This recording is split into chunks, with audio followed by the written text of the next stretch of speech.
विद्यार्थियों, मैं Anup Kumar Shukla Eklavya international academy द्वारा आयोजित ऑनलाइन कक्षा सत्र में आपका स्वागत करता हूं। बच्चों, आज मैं जो आपको जिस प्रकरण के बारे में बताना जा रहा हूं वो है गद्य भाग का। वो गद्य भाग का है नेताजी का चश्मा, अध्याय संख्या 10। प्रकरण नेताजी चश्मा है, लेखक शिव प्रकाश है, अध्याय संख्या 10। अध्याय कौन सा है? 10।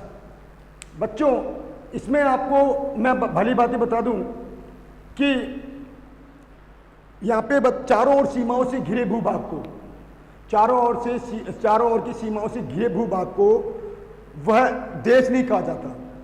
देश बनता है वहाँ रहने वाले नागरिकों, जीव जंतुओं, पशु पक्षियों, पर्वतों, नदियों, झरनों आदि से, चारों ओर से, मतलब आदि से सम्मिलित, आदि से समाहित भूभाग को देश कहा जाता है। बच्चों, फिर अब बात आती है देशभक्ति की। तो देशभक्ति क्या है कि आपस में प्रेम, सौहार्द, आपस में प्रेम और सौहार्द, अर्थात जो देश के प्रति जिन्होंने अपना भरपूर योगदान दिया, देश को स्वतंत्र कराने में जिन्होंने अपना भरपूर योगदान दिया और जिन्होंने अपना सर्वस्व न्यौछावर कर दिया, वो क्या है? देश के प्रति सच्ची भक्ति, देश के प्रति सच्ची श्रद्धा। और यहाँ मतलब जो मैंने बताया, नागरिकों, मतलब पशु पक्षियों, ठीक है ना, पर्वतों, झरनों, नदियों आदि, इन सबसे प्रेम, इन प्राकृतिक तत्वों से प्रेम करने वाले, एक क्या है? प्रेम करने वाले अंश, मतलब प्रेम करने वाले जो व्यक्ति होते हैं, जो वो क्या है, उनमें क्या है, इनके प्रति अगर देशभक्ति होगी तो क्या होगी? वो देश के प्रति एक सच्ची श्रद्धा होगी। यहाँ पर नेताजी चश्मा, लेखक शिव प्रकाश ने नेताजी का चश्मा पाठ के माध्यम से बताया है कि यहाँ पर 3 पात्र हैं।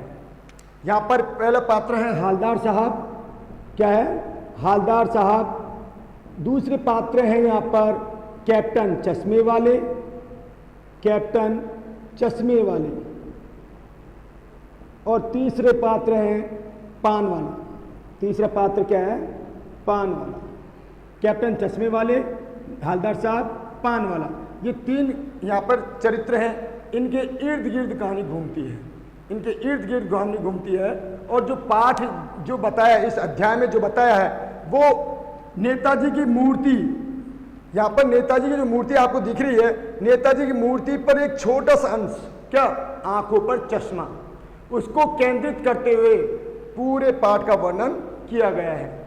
बच्चों, यहां मैं बता दूं कि नेताजी चश्मा कहानी कैप्टन चश्मे वाले के माध्यम से देश के करोड़ों नागरिकों के योगदान को रेखांकित करती है, जो इस देश के निर्माण में अपने अपने तरीके से सहयोग करते हैं। देखो, देश के निर्माण में अपने अपने तरीके से सहयोग करना मतलब कि इन लोगों ने अपनी अपनी भूमिका का निर्वहन करते हुए अपने अपने तरीके से देश को स्वतंत्र कराया।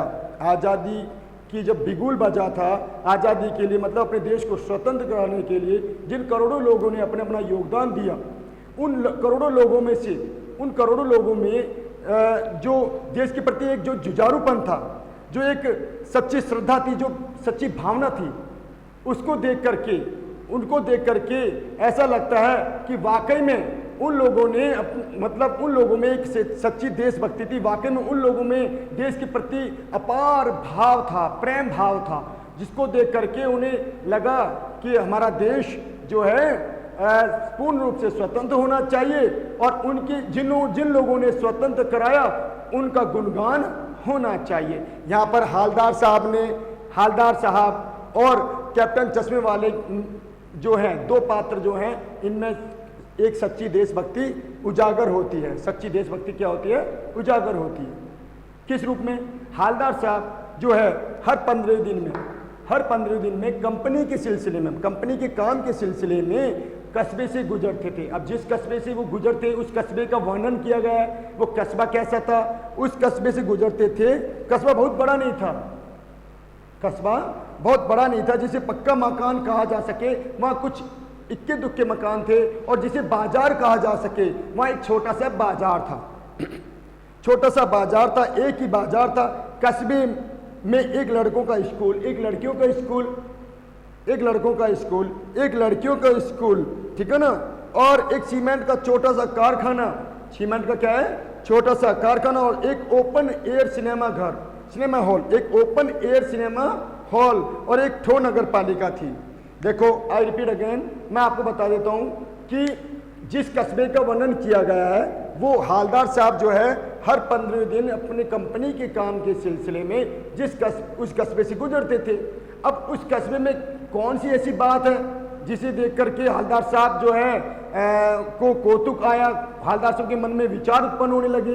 देखो पहले तो कस्बे का वर्णन, एक प्रश्न आ जाता है कि हालदार साहब ने जिस कस्बे का वर्णन किया गया है उस कस्बे का रेखाचित्र प्रस्तुत कीजिए, उस कस्बे का रेखाचित्र प्रस्तुत कीजिए। अच्छा, उस कस्बे के बारे में बताइए। तो क्या लिखोगे कि हालदार साहब जिस कस्बे से का वर्णन कर रहे हैं, अर्थात वो जिस कस्बे से गुजरते हैं वहां पर एक क्या है, मतलब जिसे कहा जा सके वो कस्बा बहुत बड़ा नहीं था। पहली बात तो ये, जिसे मतलब कस्बा बहुत बड़ा नहीं था, छोटा सा कस्बा था। एक लड़कों की स्कूल थी, एक लड़कियों की स्कूल थी, एक ही बाजार था, छोटा सा बाजार था, एक एयर ओपन सिनेमा हॉल था, और एक सीमेंट का कारखाना, और एक ठो नगर पालिका। अब ठो नगर पालिका मतलब नगर पालिका थी लेकिन कुछ न कुछ करती जरूर थी, नगर पालिका थी तो सही लेकिन कुछ न कुछ करती थी। कि नगर पालिका का क्या कार्य है, कि नगर पालिका क्या करती थी, कि नगर पालिका जैसे कोई पक्की सड़क बनवा दी है ना, पक्की सड़क बनवा दी, ठीक है ना, कुछ न कुछ करती थी।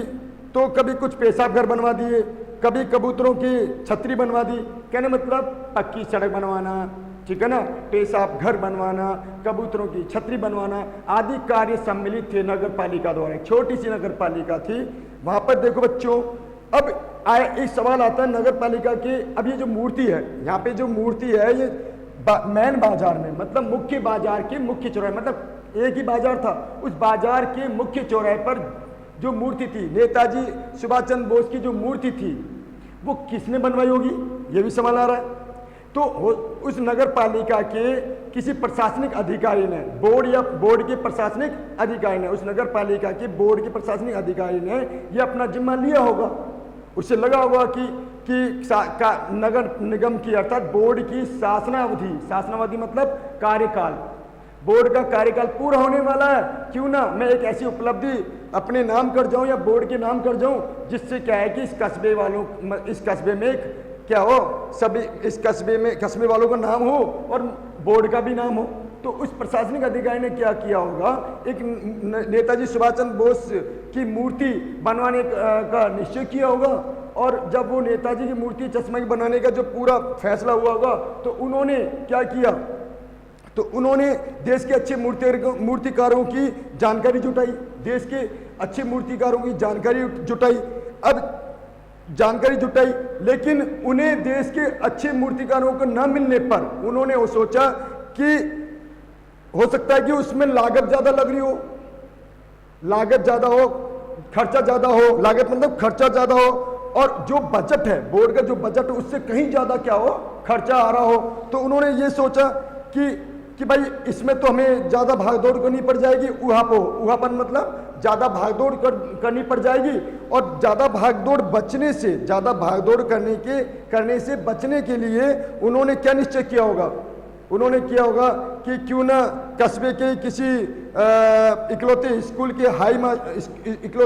के ड्राइंग मास्टर, इकलौते स्कूल मतलब हाई स्कूल जो इकलौता है वहाँ के ड्राइंग मास्टर, मान लीजिए मोतीलाल को ये मूर्ति बनाने का उन्होंने निश्चय किया, मतलब मूर्ति बनाने का ऑर्डर दिया होगा कि भाई मास्टर मोतीलाल जी आपको ये जिम्मा सौंप रहे हैं, ठीक है ना, क्यों ना आप ही इस मूर्ति को बनाने का प्रयास कीजिए। देखो मास्टर मोतीलाल क्यों आए यहाँ पर, उन्होंने अनुमान लगाया, हालदार साहब ने, किसने अनुमान लगाया, हालदार साहब ने, किसने अनुमान लगाया बच्चों, हालदार साहब ने क्या अनुमान लगाया कि भाई कि एक हो सकता है कि बोर्ड की शासनावधि खत्म होने वाली है और वहाँ के कोई प्रशासनिक अधिकारी हैं जो सक्षम हैं, जो निपुण हैं, उन्होंने सोचा कि बोर्ड की मतलब क्यों ना मुख्य बाजार के मुख्य चौराहे पर नेताजी सुभाष चंद्र बोस की मूर्ति लगवा दी जाए, जिससे क्या है कि बोर्ड का नाम भी हो जाए और उसका नाम भी हो जाए।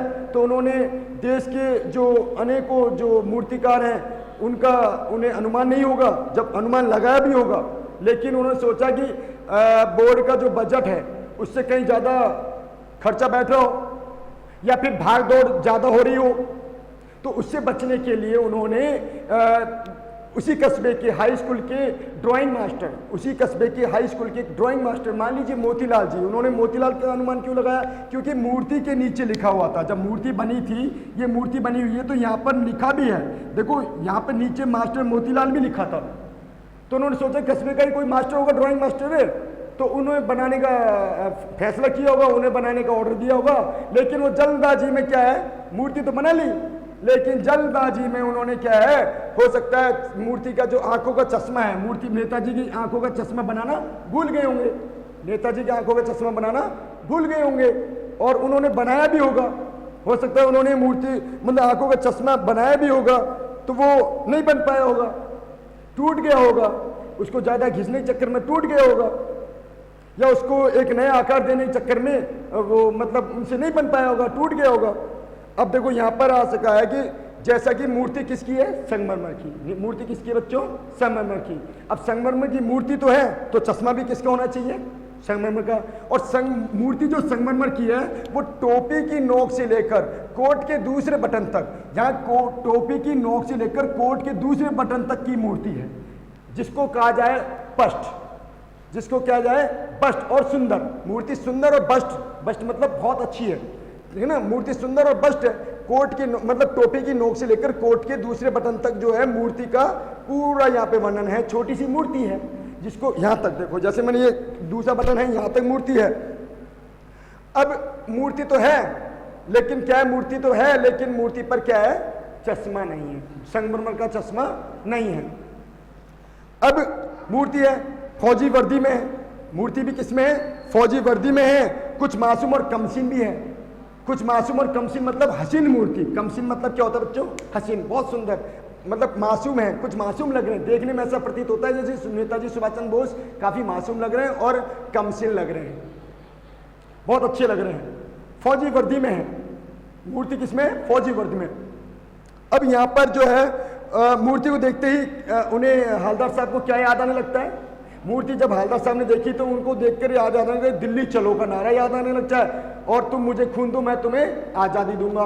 ये किसके नारे थे, दिल्ली चलो और मैं तुम्हें, तुम मुझे खून दो मैं तुम्हें आज़ादी दूंगा, ये नेताजी सुभाष चंद्र बोस के ही नारे थे। किसको देख करके ऐसा प्रतीत होता है, मूर्ति को देख करके, ठीक है। यहाँ पर ये याद आने लगते हैं। और इस दृष्टि में यह सफल और सराहनीय प्रयास किसका कहा जाना चाहिए, उस कस्बे के नागरिकों का, उस कस्बे के नागरिकों का यह प्रयास सराहनीय और प्रशंसा के योग्य बनता है। क्या प्रयास, मूर्ति बनवाने का प्रयास, कि मूर्ति बनवाने का प्रयास जो कस्बे के जो नागरिक हैं, नागरिकों द्वारा यह जो प्रयास किया गया नेताजी सुभाष चंद्र बोस की मूर्ति बनवाने का, यह सराहनीय और क्या है, तारीफ के काबिल कहा जा सकता है, सफल भी कहा जाना चाहिए, ठीक है ना। कहा अब यहाँ पर केवल एक चीज की कमी खटक रही थी, केवल एक चीज की कमी खटक रही थी, वो क्या थी, अनुमान लगाइए कि एक चीज की कमी जो खटक रही थी, मैं आपको पहले ही बता चुका हूं। यहाँ पे देखो, यहाँ मूर्ति पर संगमरमर का चश्मा नहीं है, मूर्ति पर संगमरमर, मूर्ति संगमरमर की थी लेकिन चश्मा किसका नहीं था, संगमरमर का। एक सामान्य चश्मा था, साधारण और सामान्य चश्मा जो लगाते हैं हम, जैसे हम लोग जो चश्मा लगाते हैं वैसा चश्मा था, और चौड़ा मतलब सामान्य और सचमुच का चश्मा था। सामान्य और क्या था, सचमुच का, चौड़ा काला फ्रेम वाला चश्मा था। अब यहाँ पे सामान्य और सचमुच का चौड़ा काला फ्रेम वाला चश्मा था, ठीक है। अब देखो बच्चों, यहाँ पर हवलदार साहब जब पहली बार इस कस्बे से गुजरे तो उन्होंने, उनके मन में क्या है, उन्होंने नेताजी की मूर्ति को बड़े गौर से देखा। उन्होंने पाया कि वाकई में मूर्ति बहुत सुंदर है, बहुत हसीन है, लेकिन नेताजी की मूर्ति पर जो रियल चश्मा है, संगमरमर का चश्मा नहीं है। तो बच्चों यहाँ पे प्रश्न कई बनते हैं, अभी तक मैंने जो बताया यहाँ पर कुछ प्रश्न बनते हैं। मैं आपसे पूछना चाहूँगा, पहले मैंने आपको ऐसे प्रश्न किया कि हलदार नेताजी चश्मा पाठ में वर्णित कस्बे का वर्णन कीजिए या कस्बे का रेखा चित्र प्रस्तुत कीजिए। दूसरा प्रश्न मैंने किया था यहाँ पर कि नगर पालिका, जिस ठो नगर पालिका का वर्णन किया गया है, कस्बे के जिस ठोक नगर पालिका का वर्णन किया गया, उस नगर पालिका के कर्तव्य के बारे में बताइए कि वो नगर पालिका क्या क्या करती थी। तीसरा प्रश्न यहाँ पर आया है कि जिस बोर्ड के प्रशासनिक अधिकारी ने यह फैसला लिया होगा, क्या फैसला, मूर्ति लगाने का जो निश्चय किया होगा, फैसला लिया होगा, ठीक है ना, बोर्ड के नगर निगम बोर्ड अधिकारी ने जो फैसला लिया होगा, तो उन्होंने क्या सोचा कि उन्होंने मूर्ति लगवाने के विषय में क्या क्या सोचा। उन्होंने सोचा कि देश के जो अच्छे मूर्तिकारों की उन्हें जानकारी नहीं है और नगर निगम का बजट भी बहुत कम है, और उन्होंने लगा कि ज़्यादा भाग दौड़ भी हो जाएगी और उसके खर्चे के मतलब खर्चा भी ज़्यादा हो जाएगा और समय भी ज़्यादा व्यतीत होगा, और बोर्ड की शासनावधि भी समाप्त हो रही है, बोर्ड का कार्यकाल भी क्या हो रहा है, समाप्त हो रहा है। इसको लेकर के इसलिए उन्होंने जो है निश्चय किया, उन्होंने फैसला किया कि क्यों ना मतलब कस्बे के हाई स्कूल के ड्राइंग मास्टर मोतीलाल जी को यह मूर्ति बनाने का क्या जिम्मा सौंप दिया जाए, उन्हें काम सौंप दिया जाए, यह निश्चय किया हुआ। ये 3-4 प्रश्न मैंने आपको बता दिए। पांचों क्वेश्चन क्या बन रहा है बच्चों कि कस्बे में स्थित जो मूर्ति थी, उससे पहले जब हलदार साहब ने जब मूर्ति को देखा तो मूर्ति में क्या पाया, उन्हें मूर्ति कैसी लगी और मूर्ति में क्या कमी नजर आई। कस्बे में स्थित मुख्य बाजार में स्थित कस्बे के मुख्य बाजार में स्थित नेताजी सुभाष चंद्र बोस की मूर्ति को देख करके हलदार साहब को कैसा अनुभव हुआ और उन्होंने क्या किस कमी को उन्होंने मूर्ति में देखा, किस कमी को उन्होंने मूर्ति में देखा या उन्हें मूर्ति में क्या कमी नजर आई। तो आप क्या उत्तर दोगे। जब हलदार साहब कस्बे से पहली बार गुजरे तो उन्हें मूर्ति तो बहुत सुंदर लगी, जो मतलब टोपी के नोक से लेकर और कोट के दूसरे बटन तक थी, मूर्ति तो कोट के नोक से लेकर कोट के दूसरे बटन तक थी और फौजी वर्दी में भी थी, सुंदर भी थी, कमसीन भी थी, जिसे कहा जा सकता है बस्ट। लेकिन हलदार साहब को, देखो बच्चों मैं जो प्रश्न बता रहा हूँ, लेकिन हलदार साहब को उन्हें मूर्ति में जो कमी खटक रही थी वो थी आंखों पर चश्मा का ना होना, आंखों पर संगमरमर का चश्मा का ना होना, आंखों पर जो संगमरमर का चश्मा नहीं देखा उन्होंने, तो उन्हें उनके मन में क्या हुआ, उनके मन में काफ़ी सवाल कूदने लगे, उनके मन में काफ़ी मतलब उनके जो है कौतुक इच्छा, मतलब उनकी इच्छा जाग उठी, उनके मन में कई सवाल जागने लगे कि आखिर ऐसा क्यों। तो उन्होंने देखा कि उन्होंने अनुमान लगा करके ये सारा उन्होंने वृत्तांत कह दिया। किन्होंने अनुमान लगा करके हलदार साहब ने ये सारा वृत्तांत कह दिया। अब बच्चों आगे आता है यहाँ पर जीप कस्बा छोड़कर जब आगे मतलब हाँ एक क्वेश्चन और बन रहा है, जब हलदार साहब पहली बार कस्बे से गुजरे तो उन्होंने किस तरह का चश्मा पाया, उन्होंने मूर्ति पर किस तरह का चश्मा देखा। जब हलदार साहब कस्बे से गुजरे तो उन्होंने मूर्ति पर काले चौड़े फ्रेम वाला चश्मा देखा, काले चौड़े फ्रेम वाला चश्मा देखा, चौड़े फ्रेम वाले काले रंग का चश्मा देखा। यूँ देख लो आप, चौड़े फ्रेम वाला काले रंग का चश्मा उन्होंने मूर्ति पर देखा, मतलब किसकी मूर्ति पर, नेताजी सुभाष चंद्र बोस की मूर्ति पर देखा। जब जी कस्बा छोड़कर आगे चली गई तो उनके मन में काफ़ी सवाल आने लगे। वो आखिर में इस निष्कर्ष पे पहुँचे कि कुल मिलाकर कस्बे के नागरिकों का प्रयास वाकई में सराहनीय कहा जाना चाहिए, प्रशंसा के योग्य कहा जाना चाहिए। और जबकि महत्व मूर्ति के रंग रूप का नहीं होता, ना ही कद काठी का होता है, उन्होंने ये अनुमान लगाया कि महत्व मूर्ति के रंग रूप का नहीं होता और ना ही कद काठी का होता है, बल्कि मन में हृदय में जागने वाली एक सच्ची भावना का होता है, बल्कि हृदय में मतलब उठने वाली एक सच्ची भावना, हृदय में जागने वाली एक सच्ची भावना का होता है। यह उन्होंने क्या किया, मतलब आखिर में इस निष्कर्ष पे पहुंचे कि वाकई में कि यह जो प्रयास है नागरिकों के सच्चे प्रयास के कारण ही संभव है, नागरिकों के सच्चे प्रयास के कारण ही संभव है। अब वो कौन सा नागरिक है ये भी आएगा, ये बाद में आएगा। वो कौन सा ऐसा नागरिक है जिसके हृदय में नेताजी के प्रति एक सच्ची भावना है, नेताजी की मूर्ति के प्रति एक देशभक्ति है, जो वाकई में एक अच्छा देशभक्त रहा है। वो कौन है, वो बाद में आएगा, वो अब जब आगे मैं बताऊंगा उसके बारे में बाद में वर्णन आएगा। लेकिन उन्होंने तो अनुमान लगाया, उन्हें पता नहीं था कि एक चश्मा कौन लगाता है, उन्हें पता नहीं था उस समय तक कि आखिर में ये चश्मा कौन लगाता है। उन्होंने तो बाद में पता चला, किसके माध्यम से? पान वाले के माध्यम से। किसके माध्यम से पता चला? पान वाले के माध्यम से पता चलता है। तो देखो उन्होंने अनुमान लगाया कि मैं तो रंग मूर्ति के रंग रूप का नहीं, ना ही कद काठी का होता है। मैं तो रंग रूप के मूर्ति के रंग रूप का भी नहीं होता, ना ही कद काठी का होता है।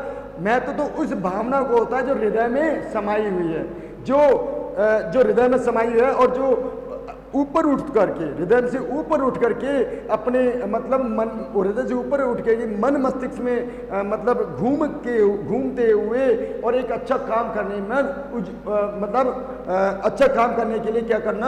आगे बढ़ने, मतलब अच्छे काम करने के लिए, आगे बढ़ने के लिए होती है। मैं तो उसका होता है जो अच्छा काम करने के लिए हम आगे बढ़े।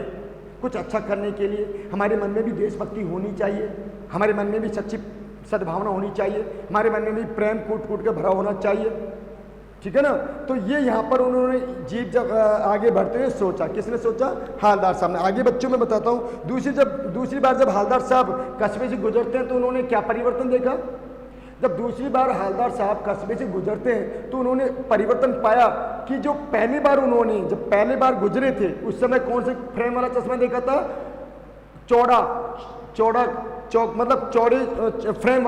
फ्रेम वाला काला चश्मा देखा, चौड़े फ्रेम वाला काले रंग का चश्मा देखा था। कब? जब वो पहली बार वहां से गुजरे थे। जब दूसरी बार हालदार साहब वहां से गुजरे, कहां से गुजरे? उस कस्बे से। अर्थात कौन से कस्बे से? जिस कस्बे के बारे में बताया। और किधर होके? मुख्य बाजार के, मतलब बाजार के मुख्य चौराहे से होते गुजरे, बाजार के मुख्य चौराहे से होकर गुजरे। तो उन्होंने क्या परिवर्तन पाया? उन्होंने देखा कि चश्मा आपकी बार दूसरा है। चश्मा आपकी बार क्या है? दूसरा है। पहले चौड़े फ्रेम वाला काले रंग का चश्मा था, इस बार मतलब तार का गोल फ्रेम वाला चश्मा है। इस बार तार का गोल फ्रेम वाला चश्मा है। कौन सा फ्रेम वाला? तार का गोल फ्रेम वाला चश्मा है। ठीक है ना? तो उनके मन में और ज़्यादा सवाल उठने लगे, उनके मन में, उनके हृदय में और ज़्यादा सवाल उठने लगे। तो पहले ये हो गया, तो सवाल उठने लगे और उनके मन में इच्छा जागने लगी, उनके मन में और ज़्यादा इच्छा जागने लगी, उनके मन में सवाल उठने लगे और इच्छा और बढ़ गई, कुछ जानने की इच्छा और ज़्यादा बढ़ गई। क्या इच्छा बढ़ गई? कुछ इसको मतलब कि आखिर ऐसा क्यों हो रहा है? पहले तो कुछ और पाया था, पहले और कुछ अलग तरह का चश्मा था, दूसरी बार और कुछ अलग तरह का चश्मा है। तो उनके हृदय में, उनके मन में कुछ मतलब काफ़ी प्रश्न, मतलब उनके मन में एक ऐसा प्रश्न जागने लगा और उनके हृदय से जो है वो जो इच्छा है, मतलब जो हृदय में मतलब प्रश्न भी आया और इसको प्रश्न का उत्तर पाने के लिए, इस प्रश्न का उत्तर पाने के लिए वो अंदर ही अंदर सोचने लगे आखिर में ये उत्तर मुझे कैसे मिले। देखो जब तीसरी बार जब फिर नया चश्मा था, तीसरी बार फिर जब आए हालदार साहब तो नया चश्मा था। और हालदार साहब मैं आपको पहले बता चुका हूँ हर 15 दिन में कंपनी के काम के सिलसिले में उस कस्बे से गुजरते थे, ठीक है ना। अब यहाँ पर तीसरी बार उन्होंने क्या देखा?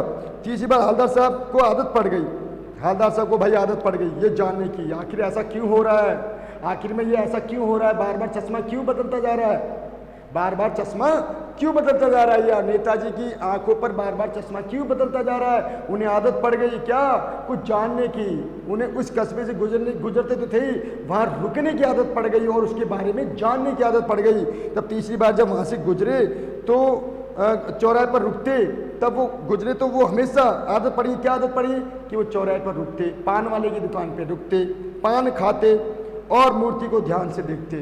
क्या आदत पड़ गई थी कि वो चौराहे होकर जाते थे, पान की दुकान पर रुकते थे, थोड़ी देर रुक करके पान खा करके चौराहे पर स्थित नेताजी की मूर्ति को निहारते थे, उसको ढंग से देखते थे आखिर ऐसा क्यों हो रहा है, ये बार बार नेताजी का चश्मा क्यों बदलता जा रहा है, ठीक है ना।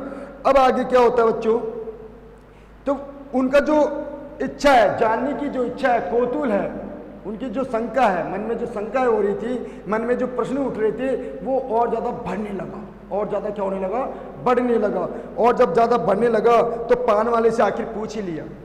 जब बढ़ने लगा तो तीसरी बार जब वहाँ से गुजर रहे थे तो उन्होंने नए तरह का चश्मा पाया, फिर वो उनको आदत पड़ गई, उनको क्या पड़ गई, आदत पड़ गई। जब उसकी अगली बार जब वो आए तो उन्हें आदत पड़ गई। वो क्या करते थे, पान वाले की दुकान पे रुकते थे, पान खाते थे, काफ़ी देर तक रुकते थे और रुक करके मूर्ति को निहारते रहते थे, मूर्ति को अच्छी तरह से निहारते रहते थे। और उन्होंने आखिर में पान वाले से पूछ लिया, क्यों भाई, ये नेताजी की मूर्ति पर ये चश्मा जो है बार बार क्यों बदलता रहता है? ये नेताजी की मूर्ति का चश्मा बार बार, ये नेताजी की मूर्ति का चश्मा जो है वो बार बार क्यों बदलता रहता है भाई? किससे पूछ लिया ये बात? पान वाले से। किससे पूछा? पान वाले से। पान वाले के खुद के मुंह में एक पान ठुसा हुआ था। पान वाले के मुंह में, पान वाले से जब पूछा गया तो पान वाले के मुंह में, खुद के मुंह में, पान वाले के मुंह में पहले क्या था, एक पान ठुसा हुआ था। खुद के मुंह में, पान वाले के मुंह में क्या ठुसा हुआ था? पान ठुसा हुआ था। ठीक है ना। वह काला, पान वाले का रेखा चित्र देखो, वह काला, मोटा और हंसमुख मिजाज का आदमी था। वह काला भी था, वह रंग रूप में क्या था, पान वाला काला था, मोटा भी था और हंसमुख मिजाज का क्या था, व्यक्ति था, आदमी था। ठीक है ना। हालदार साहब का प्रश्न सुन करके वह आंखों ही आंखों में हंसने लगा। हालदार साहब का प्रश्न सुन करके वह आंखों ही आंखों में हंसने लगा और अपने मुंह में जो पान दबाए बैठा था, और अपने मुंह में जो पान दबाए बैठा था वो अपने पान की जो थड़ी है, पान की जो थड़ी है, पान की जो दुकान है, पीछे मुड़ करके उसको थूकने लगा। पान को जो मुंह में भरा हुआ जो पान था वो थूकने लगा और थूक करके, है ना, अपनी मतलब काली लाल बत्ती सी दिखाने लगा।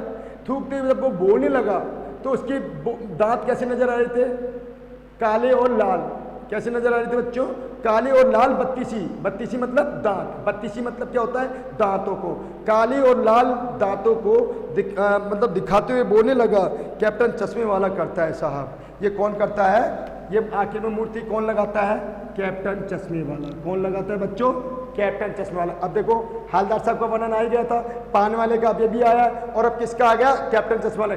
आखिर में जो आपके मन में सवाल आ रहा था कि ये मूर्ति जो है, मूर्ति पर मतलब टोपी की नोक से लेकर कमर की दूसरे बटन तक की जो मूर्ति है, और इसमें जो हालदार साहब ने जो कमी पहले देखी थी वो क्या थी? संगमरमर की चश्मा न होना। और जब उन्होंने बाद में देखा, ठीक है ना, उन्होंने उस समय देखा तो था, संगमरमर का चश्मा तो नहीं था, लेकिन चश्मा जरूर था। चश्मा किसका नहीं था? संगमरमर का नहीं था, लेकिन चश्मा जरूर था। वो क्या था? अलग अलग तरह का चश्मा था। क्या था? अलग अलग रंग का, अलग अलग आकार का चश्मा जरूर देखते थे वो। तो कैप्टन ने, वो हालदार साहब ने मतलब पान वाले से जब पूछा कि भाई ये नेताजी की मूर्ति पर चश्मा आखिरकार में बदल कैसे जाता है, तो पान वाले के मुंह में पहले से पान ठुसा हुआ था और वह काले रंग का था और मोटे, मतलब वह काला मोटा और हंसमुख मिजाज का व्यक्ति था। वह काला मोटा और क्या था? हंसमुख मिजाज का व्यक्ति था।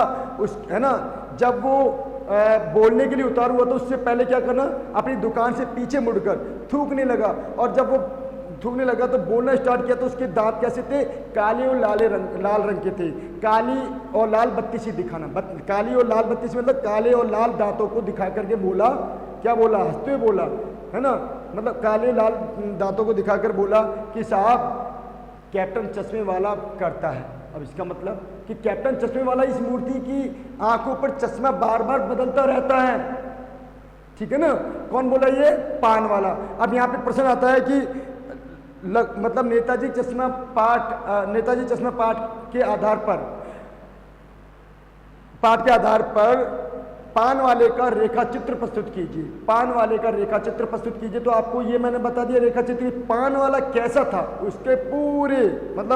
उसके पूरे स्वभाव के बारे में बताना है कि उसके पूरे मतलब बॉडी फीचर्स के बारे में बताना है, उसके शारीरिक फीचर्स के बारे में बताना है और उसके स्वभाव के बारे में, मतलब कैसा था वो? हंसमुख मिजाज का था, काले और मोटे रंग, काला था और मोटा था, हंसमुख मिजाज का था। ये आगे बताना है। अभी जो मैंने बताया वैसे आगे चलते हैं। क्या करता है? कौन बोला? हालदार साहब। हालदार साहब के मन में तो प्रदेशी प्रश्न आया होता। अब पान वाले ने क्या बोला? कैप्टन चश्मे वाला करता है साहब। अब करता है वो नहीं समझ पाए। कौन नहीं समझ पाए? हालदार साहब। तो उन्होंने बोला क्या करता है? तो हालदार साहब को समझ नहीं पाए। चश्मा चेंज कर देता है। अब बोला वो चश्मा चेंज कर देता है। कौन बोला? पान वाला। देखो इधर, क्या मतलब? क्यों चेंज कर देता है? अब ये कौन बोला? हालदार साहब। भाई क्या मतलब? क्यों चेंज कर देता है? तो देखो उन्होंने क्या उत्तर दिया कि उस मूर्ति वाले मतलब पान वाले ने उत्तर दिया कि कोई गिराहक आ गया समझो, कि साहब कोई गिराहक मतलब कस्टमर, कोई गिराहक आ गया समझो, तो उसे मतलब समझो उसे चौड़े चौखट का चश्मा चाहिए, तो किधर से लाएगा? कैप्टन चश्मा वाला किधर से लाएगा? किसको बता रहा है ये बातें? हालदार साहब को। कौन बता रहा है? पान वाला, ठीक है ना। किधर से लाएगा? तो उसको मूर्ति वाला दे दिया, तो उसको मूर्ति वाला उतार करके दे दिया। देखो अब यहाँ पर ये चश्मा लगाते हुए दिख रहे हैं, कौन है ये जो हैं ये है कैप्टन चश्मे वाले। इनकी छोटी सी संदूकची है और ये क्या है, यहाँ पर एक लकड़ी के सहारे पर टिकी हुई, एक लकड़ी के सहारे पर टिकी हुई कुछ चश्मे, अनेक फ्रेम वाले चश्मे हैं, अनेक फ्रेम वाले क्या हैं? चश्मे हैं। तो ये है कैप्टन चश्मे वाले। ये देखो यहाँ पर कैप्टन चश्मे वाला है जो नेताजी मूर्ति की आंखों पर चश्मा लगाता भी और उतारता भी। उतारता कब है? जब कोई ग्राहक आ जाता है, उसे किसी अन्य अलग अलग फ्रेम वाला जब चश्मा चाहना होता है, उससे जब डिमांड मतलब उसे नीड होती है, उससे रिक्वायरमेंट होती है, तो कहाँ से लाएगा? वो लाता है नेताजी की जो पहले की मूर्ति पर जो चश्मा लगा रखा वो उतार करके और दूसरा चश्मा लगा देता है, और जो उतार कर लाता है वो किसको दे देता है? कस्टमर को, ठीक है ना। अब हवलदार साहब को कुछ बातें समझ में आने लगी। अब हवलदार साहब को जो है, जो पान वाले ने जो बातें बताई वो समझ में आने लगी।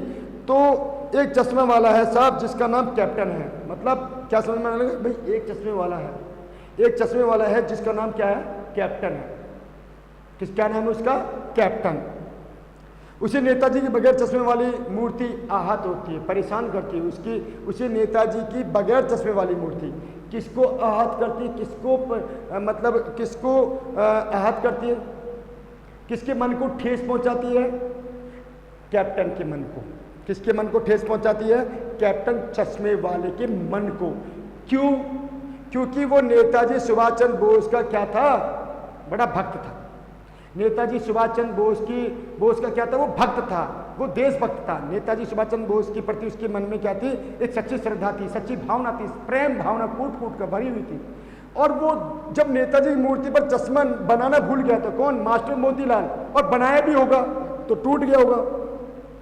तो उसने सोचा कि भाई क्यों ना मैं खुद ही नेताजी की मूर्ति की आंखों पर चश्मा लगा दूं। तो ये भावना किसके मन में थी? कैप्टन के मन में, ठीक है ना। तो बच्चों आगे यहाँ पर बल्कि आहत करती है, बल्कि परेशान करती है। आहत मतलब उसके मन को ठेस पहुंचाती है, परेशान करती है। मानो चश्मे के बगैर नेताजी को असुविधा हो रही हो, मानो चश्मे के बगैर नेताजी को क्या हो रही हो? असुविधा हो रही हो, बड़ी परेशानी हो रही हो। किसको? नेताजी को, सुभाष चंद्र बोस को। किसके बिना? चश्मे के बिना। क्यों? क्योंकि नेताजी सुभाष चंद्र बोस तो चश्मे में ही थे, चश्मा ही पहना करते थे। आपने भी देखा होगा उनकी अच्छी इमेजेस को, आपने इमेजेस को देखा होगा, बगैर चश्मे की आपने कभी इमेज नहीं देखी होगी। तो नेताजी सुभाष चंद्र बोस को चश्मे के बगैर बड़ी असुविधा होती है। किसने सोचा ये? हालदार साहब ने। किसके प्रति? किसकी देशभक्ति को देखकर सोचा? कैप्टन चश्मे वाले की देशभक्ति को देख करके सोचा। कि उनके बात किसके द्वारा पता चला? पान वाले के द्वारा। क्या पता चला? कि कैप्टन चेंज कर देता है, अर्थात कैप्टन जो है चश्मे वाला है, वो बार बार नेताजी की मूर्ति पर चश्मा चेंज कर देता है। और ये किसको बात समझ में आने लगी? हालदार साहब को। जब हालदार साहब को ये बातें पता चली पान वाले द्वारा, तो उनके मन में आखिर में धीरे धीरे और प्रश्न बढ़ने लगे और उन्हें उत्तर मिलते गए, और उनके मन में जो प्रश्न बढ़े तो उसके उत्तर भी मिलते गए, ठीक है ना। और अब उन्होंने देखा ऐसी तरह, इसलिए वह अपनी छोटी सी दुकान में उपलब्ध गिने चुने फ्रेम, जो अपनी छोटी सी दुकान है, छोटी सी दुकान मतलब एक लकड़ी की फ्रेम पर टिके हुए चश्मे हैं और एक संदूकची, छोटी सी संदूकची है, इसमें एक जो चश्मे रखे हुए हैं, जो फ्रेम रखे हुए हैं, वो क्या करता है? कैप्टन चश्मे वाला जो है, जब वो अब आता है तो इनको ही लेके आता है, छोटी संदूकची और एक लकड़ी की फ्रेम को लेके आता है। और देखो जब वो लेके आता है, तो वो जब उसको लेकर आता है तो सबसे पहले क्या करता है? नेताजी की मूर्ति पर चश्मा चेंज करता है। ठीक है ना। आगे देखो, लेकिन जब कोई ग्राहक आता है तो उसे नया फ्रेम वाला चश्मा दे देता है। जब कोई ग्राहक आता है तो उसमें उसे वही फ्रेम वाला चश्मा दे देता है जो नेताजी की मूर्ति पर लगा हुआ है। कौन सा फ्रेम वाला चश्मा दे देता है? जो नेताजी की मूर्ति की आंखों पर लगा हुआ है। कब? जब ग्राहक को डिमांड होती है, जब ग्राहक को नीड होती है, ग्राहक को रिक्वायरमेंट होती है उस चश्मे वाले, उस फ्रेम वाले चश्मे की, तो कैप्टन जो है नेताजी की आंखों से चश्मा उतार करके उस कस्टमर को दे देता है और उसकी जगह क्या है, दूसरा चश्मा लगा देता है, नए नए तरीके का चश्मा लगा देता है। तो इसके बारे में पता चला। अब देखो कैप्टन चश्मे वाला की मूर्ति, मतलब कैप्टन चश्मे वाला मूर्ति पर लगा फ्रेम कैसा? संभवतः नेताजी से क्षमा मांगते हुए लाकर देता है। नेताजी से कैसे देता है? क्षमा मांगते हुए। पहले क्या करता है कि जब वो नेताजी की मूर्ति की ओर बढ़ता है और जब वहां से चश्मा निकालता है, उतारता है, किसकी आंखों से? नेताजी सुभाष चंद्र बोस की मूर्तिमय आंखों से, मूर्तिमय आंखों से जब वो चश्मा उतारता है तो पहले क्या करता है? नेताजी से सॉरी बोलता है, नेताजी से क्षमा मांगता है और क्षमा मांगते हुए वो चश्मा उतार लेता है और उसकी जगह दूसरा चश्मा लगा देता है बच्चों, ठीक है ना। तो उन्होंने सोचा वाह क्या खूब आइडिया है, वाह क्या खूब आइडिया। किसने सोचा? हालदार साहब ने। यह आइडिया बहुत अच्छा है। किसने सोचा? हालदार साहब ने। देखो लेकिन भाई एक बात अभी भी समझ में नहीं आई। किसको बोले? वो पान वाले को। लेकिन भाई एक बात अभी भी समझ में नहीं आई। वो क्या बात समझ में नहीं आई? कि दोपहर का मतलब एक बात समझ में नहीं आई। हालदार साहब ने पान वाले से फिर पूछ लिया कि नेताजी का ओरिजिनल चश्मा कहाँ गया। किसने पूछा? हालदार साहब ने। किसको पूछा? पान वाले को। लेकिन भाई एक बात समझ में नहीं आई कि नेताजी की मूर्ति का मतलब नेताजी का ओरिजिनल चश्मा कहाँ गया। ये सामान्य और सचमुच का चश्मा क्यों पहनाया जाता है? वो चश्मा कहाँ गया जो संगमरमर की मूर्ति का संगमरमर का बना होना चाहिए? तो पान वाले दूसरा पान जब तक मुंह में ठूस चुका था, पहला पान खाया ही था, थूका ही था और जवाब दिया थोड़ा बहुत, इतनी देर में वो दूसरा पान भी अपने मुंह में ठूस चुका था। कौन ठूस चुका था? पान वाला। कब? जब हालदार साहब ने अपना दूसरा प्रश्न किया कि भाई एक बात समझ में नहीं आई कि आखिर में मूर्ति का ओरिजिनल चश्मा कहाँ गया है। इस प्रकार जब प्रश्न किया गया तो उस समय पान वाला जो है अपने मुंह में दूसरा पान ठूस चुका था। तो देखो ठूस चुका था। दोपहर का समय था, दुकान पर भीड़ भाड़ भी नहीं थी। दोपहर का समय था जब हालदार साहब आए थे, जब दोपहर ही थी लगभग, उस समय दोपहर का टाइम था, दुकान पर भीड़ भाड़ नहीं थी। तो वह फिर आंखों ही आंखों में हंसने लगा। हाँ, फिर वो आंखों ही आंखों में हंसने लगा। इसका कहने का तात्पर्य आप समझ रहे होंगे कि आंखों ही आंखों में हंसने मतलब मन ही मन में हंसने लगना। आंखों ही आंखों में मतलब मुंह में पान ठुसा हुआ है, मुंह बंद है उसका और मुंह भरा हुआ है पान से और आंखों ही आंखों में हंसने लगा। वो देख तो आंखों से रहा है ना, किसको देख रहा है? हालदार साहब को। तो आंखों ही आंखों में हंसने लगता है। जब वो हंसता है तो उसकी तौन थिरकने लगती है। जब वो हंसने लगता है तो उसकी तौन थिरकने लगती है। किसकी तौन थिरकने लगती है? पान वाले की तौन। किसकी तौन थिरकने लगती है? पान वाले की। मन ही मन में हंसने लगा, उसकी तौन थिरकने लगती है। कत्थे की डंडी को फेंकने लगता है और कत्थे की डंडी को फेंकता है तो पीछे मुड़कर फिर उसने पान थूका। पीछे मुड़ के फिर से उसने अपना पान थूका और पान थूक करके मुस्कुराता हुआ बोला मास्टर बनाना भूल गया। मास्टर जो है मोतीलाल, मैं आपको पहले बता चुका हूं कि मास्टर मोतीलाल इसको बनाना भूल गया। कौन बोला? पान वाला। कौन से प्रश्न को लेकर के? जब हालदार साहब ने दूसरा प्रश्न किया कि भाई ये नेताजी की मूर्ति का ओरिजिनल चश्मा कहाँ गया, तब ये सारी बातें किससे पूछी? पान वाले से। तो पान वाले ने अपनी क्या क्रिया करना शुरू कर दी थी उस समय? उस पान वाले की क्या क्रिया? दूसरे प्रश्न मतलब हालदार साहब के दूसरे प्रश्न के बाद दूसरे प्रश्न को पूछते ही पान वाले की क्या प्रतिक्रिया थी?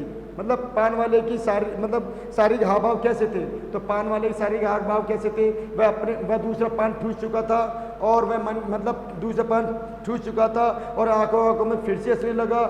जब वो हंसने लगा तो उसकी तौन थिरकने लगी। उसने अपने पान के कत्थी का डंडा फेंक दिया और पीछे मुड़कर पान थूक करके उसने क्या जवाब दिया कि मास्टर बनाना भूल गया। क्या बनाना? कौन बनाना भूल गया? मास्टर। कौन मास्टर? मोतीलाल। कौन है ये मास्टर मोतीलाल? कस्बे के हाई स्कूल के ड्राइंग मास्टर, इकलौते ड्राइंग मास्टर, जिनको ये क्या सौंपा गया? जिनको मूर्ति बनाने का जिम्मा सौंपा गया, जिनको मूर्ति बनाने का काम सौंपा गया।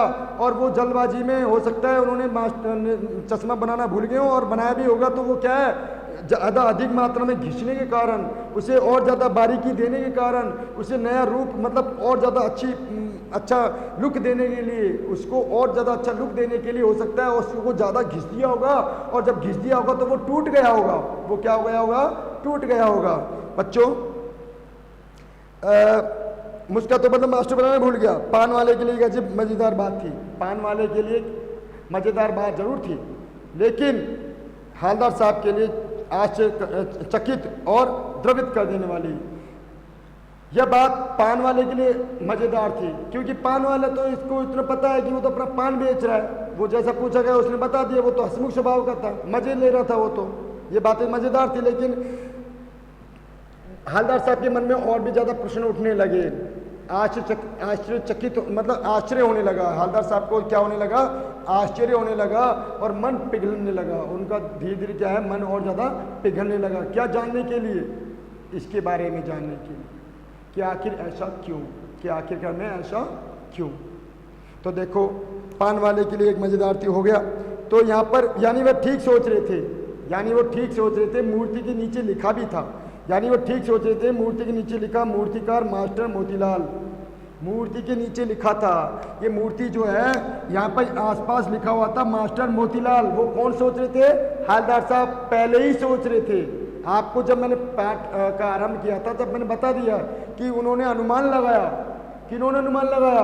हालदार साहब ने पहले ही अनुमान लगा लिया था कि मास्टर मोतीलाल को ये जिम्मा सौंपा गया है। हो सकता है नगर निगम के प्रशासनिक अधिकारी ने ये मतलब देश के जाने माने मूर्तियों के बारे में जाना भी होगा, उनकी डिटेल भी निकाली होगी, लेकिन उनकी कॉस्ट ज़्यादा होने के कारण, खर्चा ज़्यादा होने के कारण और अपना अधिक कम बजट होने के कारण, नगर निगम का, नगर पालिका का बजट कम होने के कारण और समय की मतलब कार्यकाल जब पूरा हो रहा था, नगर पालिका का कार्यकाल भी तो पूरा हो रहा था, उससे पहले पहले बनवाना था। और हो सकता है कि समय ज़्यादा लग जाएगा। अगर हम किसी और को सौंपेंगे तो समय भी ज़्यादा लग जाएगा, ठीक है ना। तो उन्होंने कस्बे के ड्राइंग मास्टर मोतीलाल को ये जिम्मा सौंप दिया। किसने सोचा था? ये पहले ही सोच लिया था हालदार साहब ने। कब सोचा था? पहले जब वो कस्बे में गुजरे थे, पहले वो जब कस्बे से गुजरे थे, पहले उस बाजार से गुजरे थे। और किसको देख करके उनके मन में ये ख्याल आया होगा? मूर्ति को देख करके अनुमान लगाया होगा। उनके मन में ख्याल आया और उन्होंने ख्याल आते ही ये बातें का अनुमान लगाया, इस मूर्ति के बारे में अनुमान लगाया। किसके बारे में लगाया होगा? मूर्ति, नेताजी सुभाष चंद्र बोस की मूर्ति को देख करके अनुमान लगाया होगा, क्योंकि पहले से उन्होंने देख लिया था, पढ़ लिया था कि मूर्ति के नीचे मास्टर मोतीलाल लिखा हुआ। और ये बातें किसने भी बताई? पान वाले ने बता दी। देखो, दो बातें हो गई यहाँ पे, पान वाले ने भी बता दी हैं और उन्होंने पहले अनुमान भी लगा लिया था। हल्दार साहब ने तो पहले अनुमान लगा लिया था, लेकिन पान वाले ने भी तो बताया ना कि मास्टर बनाना भूल गया, मास्टर बनाना भूल गया। अब आगे चलते हैं। तो यहाँ पे देखो कि मूर्तिकार मास्टर मोतीलाल बागी कस्बे का अध्यापक था। बेचारे ने महीने भर में मूर्ति बनाकर पटक देने का वादा कर दिया होगा। हाँ, बेचारे ने प्रशासनिक अधिकारी, नगर पालिका के प्रशासनिक अधिकारी को 1 महीने में ही मूर्ति बना कर देने का वायदा किया होगा। मूर्ति बनाकर देने का वायदा किया होगा। किसने वादा किया होगा? मास्टर मोतीलाल ने। किसको वायदा किया होगा? नगर पालिका के प्रशासनिक अधिकारी को, क्योंकि नगर पालिका के प्रशासनिक अधिकारी ने तो उसका कार्यकाल पूरा हो रहा था। उनका क्या मतलब उनका कार्यकाल पूरा हो रहा था। अभी कार्यकाल क्या होता है बच्चों कि नगर पालिका के बार बार चुनाव होते हैं ना, हर 5 साल बाद। तो हर 5 साल बाद चुनाव होते हैं, तो ये कुछ न कुछ नगर पालिका के अधिकारी भी बदलते रहते हैं, नगर पालिका के अधिकारी भी बदलते रहते हैं ना, ठीक है ना। बोर्ड भी बदलता रहता है। तो इसलिए क्या है कि उस अधिकारी ने अच्छा काम करने के लिए, उस अधिकारी बहुत अच्छा था जिसने नेताजी सुभाष चंद्र बोस की मूर्ति बनवाई, ठीक है ना। किसके द्वारा बनवाई? मास्टर मोतीलाल के द्वारा। और मास्टर मोतीलाल ने यह वादा किया होगा कि वो 1 महीने में ही मूर्ति बनाकर पटक देंगे, बनाकर दे देंगे, 1 महीने में मूर्ति बनाकर दे देंगे। और बना मतलब कैसे, मतलब दे देंगे। अब बना भी ली होगी, हो सकता है ये मूर्ति उन्होंने मतलब बना दिया होगा, बना भी ली होगी, लेकिन पत्थर में पारदर्शी चश्मा कैसे बनाया जाए? मूर्ति उसने बना भी ली, लेकिन पत्थर मतलब मूर्ति में पत्थर की पारदर्शी चश्मा कैसे बनाया जाए? और पारदर्शी चश्मा क्या होता है बच्चों? आर पार दिखने वाला। जैसे पारदर्शी होता है ना, पारदर्शी मतलब आर पार दिखने वाला चश्मा कैसे बनाया जाए? भाई पत्थर का तो है, हम संगमरमर की मूर्ति बना रहे हैं, और संगमरमर का ही आर मतलब पारदर्शी चश्मा कैसे बनाया जाए? उसके मन उसको नहीं सूझ रहा होगा। किसको नहीं सूझ रहा होगा? मास्टर मोतीलाल को अनुमान नहीं लगा होगा। और ये पत्थर की चश्मा अलग से बनाकर फिट कर दिया होगा। हो सकता है उसने पत्थर का चश्मा बनाया भी होगा, हो सकता है उसने एक पत्थर का चश्मा बनाया भी होगा, और वो चश्मा मूर्ति पर लगा भी दिया होगा, और जब लगाया होगा तो वो गिरकर टूट गया होगा, गिरकर टूट गया होगा, ठीक है ना, या निकल गया होगा, निकल करके नीचे बिखर गया होगा, ठीक है ना। ये किसने अनुमान लगाया? बाद में फिर से अनुमान किसने लगाया? हालदार साहब ने। पहले अनुमान तो उन्होंने मास्टर मोतीलाल के बारे में पहले लगा लिया था, जब वो पहले उस कस्बे के मुख्य चौराहे से गुजरे। और अब अनुमान कब लगाया? जब पान वाले ने ये बताया कि मास्टर मोतीलाल बनाना भूल गया, तब उन्होंने अनुमान लगाया कि उसने मास्टर मोतीलाल इकलौता मतलब एक अध्यापक था, ड्राइंग मास्टर था, ड्राइंग अध्यापक था, हो सकता है उसने ज़्यादा बारीकी देने के चक्कर में उसको घिसा होगा, और पारदर्शी चश्मा बनाने के चक्कर में ज़्यादा बारीकी से उसको घिस दिया होगा, और घिस दिया और जब घिसा होगा तो वो टूट गया। और दूसरा हो सकता है उसने पत्थर को अलग से चश्मा भी बनाया होगा, पत्थर का अलग से चश्मा भी बनाया होगा, तो वो चश्मा मतलब उतर गया होगा, और उतर करके टूट गया होगा, बिखर गया होगा, ठीक है ना। यह अनुमान हलदर साहब ने लगाया, ठीक है ना। अब यहाँ पर उनकी बच्चों, अब मैं यहाँ मतलब आपके सामने मैंने नेताजी चश्मा लेखक स्वयं प्रकाश द्वारा जो मतलब नेताजी चश्मा अध्याय के बारे में जो बताया है, वो पूर्ण मतलब ये मैंने आपके सामने आधा चैप्टर मतलब पूरा अधूरा मतलब आधा चैप्टर आपके सामने मैंने वर्णन कर दिया है, जिसका नेताजी चश्मा भाग 1 का मैंने अभी तक वर्णन कर दिया है। भाग 2 का वर्णन हम आगे करेंगे। आशा करता हूँ आपको समझ में आया होगा, और जो भी है वो हम आगे करेंगे, ठीक है ना। अब आधा चैप्टर जो बचा है उसके बारे में आगे बताएंगे, ठीक है ना। धन्यवाद।